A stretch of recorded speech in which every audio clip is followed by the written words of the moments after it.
Hi, my name is Kelly from Team Flower, and I would like to introduce you to my friend Scabiosa. These are also called pincushion flowers, and something that I really love about these in flower arrangements is that sometimes they'll get these really fun wonky stems, and they are a fun piece to have in an arrangement just to accent right there, nice and light and lovely at the top. They're so great at floating out of other flower, out in front of other flowers, to create some layers and depth in pieces, and it's just like fun and lightweight.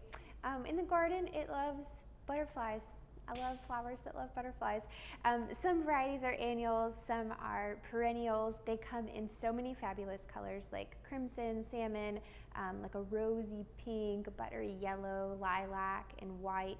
And I feel like just the types of nuances and colors and varieties are growing and increasing day to day. Whenever these bloom out, they have pretty seed pods on them, so you can let some of them go ahead and go to seed, and they might be something that you even really like to use the seed pod for in your arrangement. So just a little handshake to say, hey, if you're not familiar with this flower, I wanted to invite you to be friends with Mr. Scabiosa.